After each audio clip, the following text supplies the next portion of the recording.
Let me get straight to the point here. JetBlue is a great airline when it comes to customer-friendly practices. They have free in-seat entertainment, the best snacks, great crews, the most legroom of any US airline, and most uniquely, free high-speed Wi-Fi. Free! I booked this ticket with an agenda, frankly, to make a positive review in general, comparing the new and older interiors of JetBlue's A320s, and evaluating their COVID precautions in particular. I even had a funny tagline of something old, something new, something borrowed, and something JetBlue. I'm really conflicted here. On one flight, I had a brand new refurbished interior, and really didn't enjoy the flight for certain reasons. The flight back was on an old and filthy aircraft, but I felt many times better about that flight. As booking a psychiatrist for bipolar disorder is expensive, I thought I'd express these conflicting opinions out in YouTube form and try and process my feelings. So let's review these JetBlue flights between Fort Lauderdale and Chicago.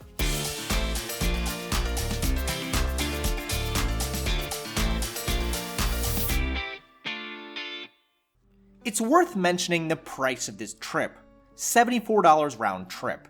That's pretty darn hard to beat. Florida is a leisure destination with a lot of capacity currently, given the progression of COVID. But I understand that the price of my rides to and from the airport were more than this flight itself, which is really saying something about the age we're living in. I'm going to divide this flight review into three main parts. First, I'll compare what the old and new JetBlue interiors are like, showing what has changed on the A320. I'll next discuss the COVID precautions of the flight and how they varied wildly between the legs of my trip. Finally, I need to name and shame someone, I'm afraid, as we have a new winner for worst neighboring passenger ever. As for one flight, I was sat next to a drunk anti-masker. As always, timestamps are down below. JetBlue has 130 A320s in their fleet, with 66 of them having received some sort of update. So it really is 50-50 on what you get. You can always tell that you have a new interior because, surprise surprise, they squeezed in 2 more rows of seats. But even then it's unclear what you get. JetBlue changed seat vendors partway through the upgrade, so there's a Phase 1 seat and a Phase 2 seat, which of course needlessly complicates things even further. This is getting out of hand. Now there are 2 of them. Let's start this review then from the perspective of the flight from Fort Lauderdale. It's a major JetBlue hub along with JFK and Boston.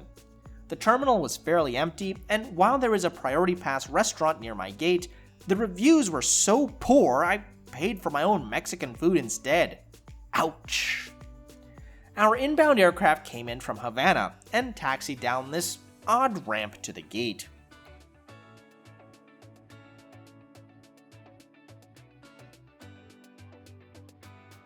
After a quick turnaround, it was time to board.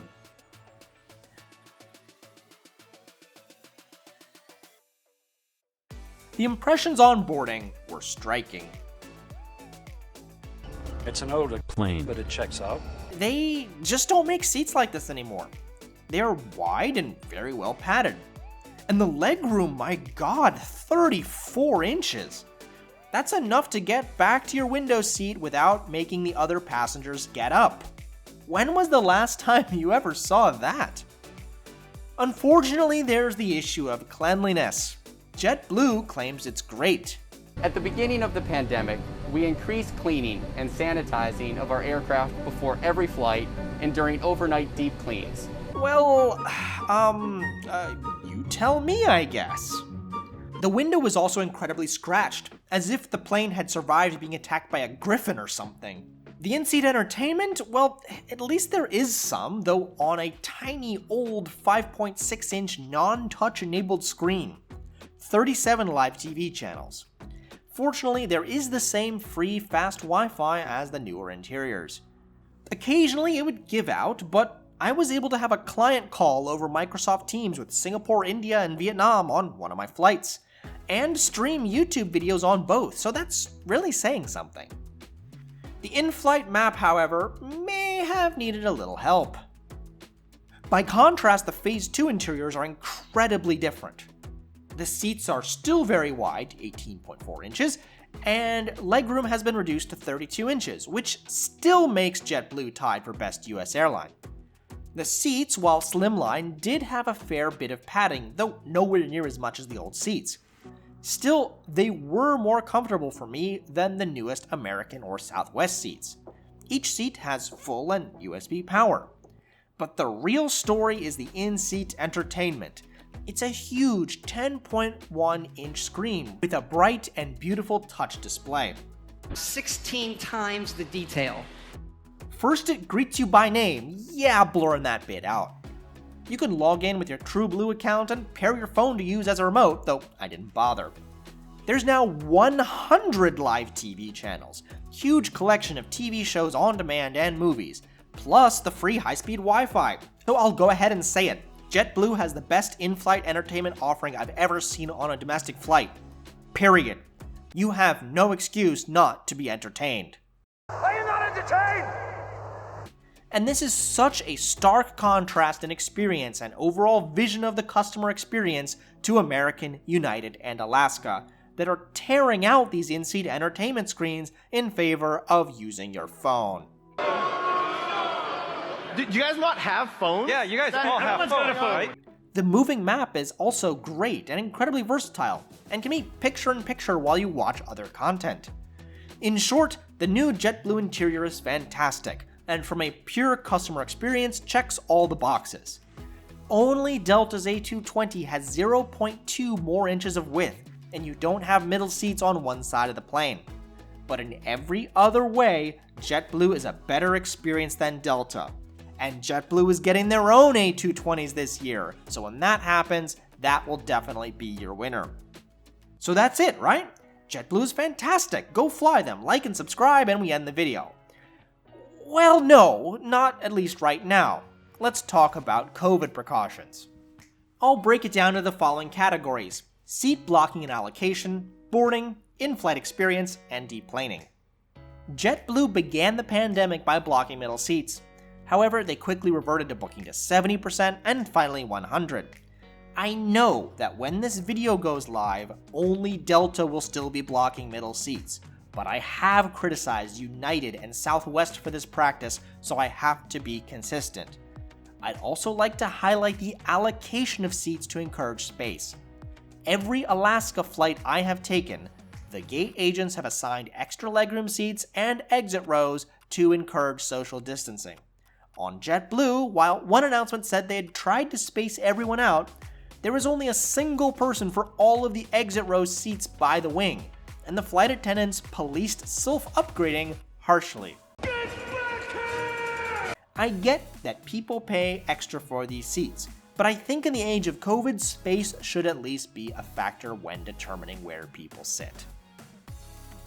Let's talk about boarding.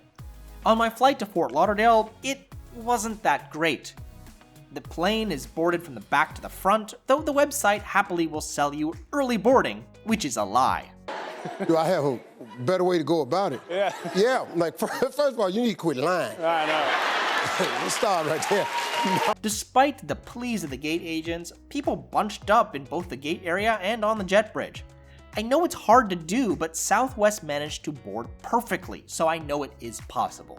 The gate agents were incredibly friendly though, insisting that travel was safe, reminding us to wear masks, and offering to talk with anyone who was feeling uncomfortable.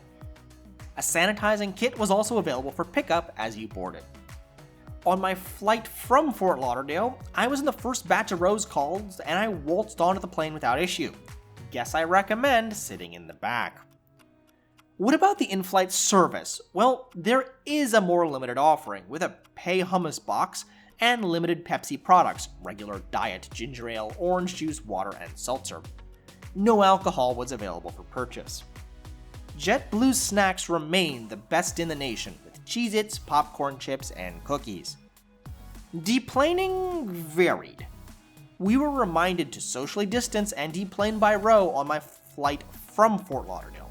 On the flight there, it was the last flight of the day, and the crew, exhausted from being the mask police the whole trip, more on that in a bit, sorta gave up. No announcements to social distance. It was a complete free-for-all deplaning as if it was a pre-pandemic world.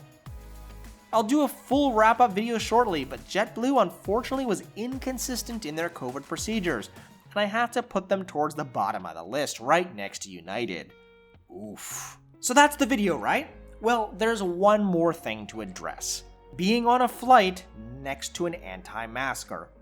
I previously crowned a worst neighboring passenger before on Air India, who spilled his drink on me and would reach over me to take photos out the window. From a middle seat.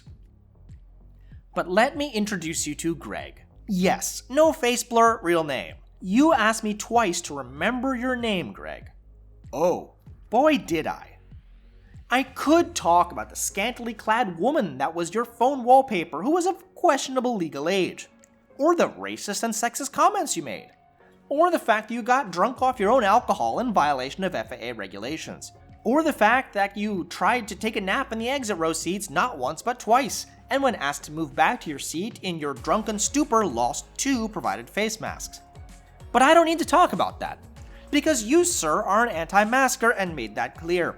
Sure, you wore it around the cabin crew before we took off, but at every opportunity you removed it. Even when reminded half a dozen times by the flight attendants. You coughed and sneezed in your hands, not in your mask, which is the whole point. With those smoker lungs of yours, all that coughing made a lot of folks around you nervous. Now, I know that you likely didn't have the virus. You had been homeless 2 nights before and had been admitted to a hospital where they likely gave you a test on admission. No idea how you got put on this flight or where you were sent. But you, sir, are the newest winner of the Worst Neighboring Passenger Ever award. Congratulations. I should also say that I saw a lot of other anti-mask behavior on this flight, more than all of my other flights I've taken since COVID started combined. I think it may have something to do with flying to Florida.